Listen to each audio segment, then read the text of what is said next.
मतलब वो सीधी बनकर, भोली बनकर, पागल बनकर सब कुछ प्राप्त कर रही है और तुम समझदार बनकर चाय बना बना के मरे जा रहे हो। तुम क्यों नहीं भोले होते? शिव जी को क्या प्रिय है? भगवान शंकर की कथा कहती है मेरे शंकर भगवान को भोले को भोला भक्त पसंद आता है, समझदार। उसको समझदार ही नहीं चाहिए, उसको तो केवल तुम्हारा भोलापन, उसको तो केवल तुम्हारी सहजता, उसको तो केवल तुम्हारी सरलता, उसको तो केवल तुम्हारी सहजता, तुम्हारा भोलापन मेरे शिव को चाहिए। केवल भोलापन मेरे शंकर को प्रिय, उसको तुम्हारे बहुत विद्वत्ता से कोई मतलब। कितना सुंदर किसी ने कहा, पोथी पढ़ पढ़ जग मुआ। जम के बोलो जरा, तुम लोगों को तो आता होगा। पोथी पढ़ पढ़ जग मुआ और पंडित भयो ना होय, और ढाई आखर प्रेम को पढ़े सो पंडित होय। शिव महापुराण की कथा बस यही कहती है, तुम्हें पूजन आती?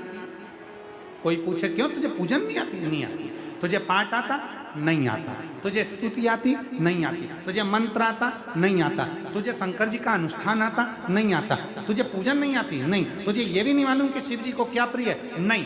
मुझे कुछ नहीं आता, मुझे तो केवल एक बात आती है, एक लोटा जल।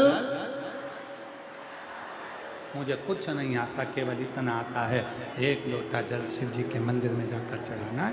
शंकर जी को एक लोटा जल चढ़ाऊंगी और मेरा दुख, मेरी तकलीफ, मेरा कष्ट, मेरी बीमारी, मेरी परेशानी सब मिटती चली जाएगी। बस इतना आता है। और मुझे कुछ, और सीधी सीधी बात है मेरी दिल्ली की जीजियों, ओ मेरी दिल्ली की जीजियों, और जितने मेरे दिल्ली के जीजा बैठे हैं वो भी सुन लें, और जितनी मेरी बेटियां बेटे और जितने मेरे बुजुर्ग माँ बाप बैठे हैं वो भी सुन लें। कोई तुमसे पूछे मंत्र आता? नहीं आता। श्लोक आता? नहीं आता। पूजन आती? बिल्कुल नहीं आता। कुछ आता? नहीं आता। क्या आता? केवल एक लोटा जल, सारी समस्या का हल।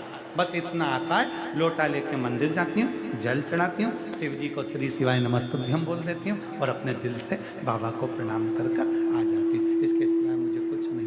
भगवान की भक्ति में मुझे कुछ कुछ। हम तो बाबा के भरोसे चलते हैं, हम तो बाबा के भरोसे चलते हैं। एक पत्र है, अच्छा है, देखो। दुनिया वाले जलते हैं,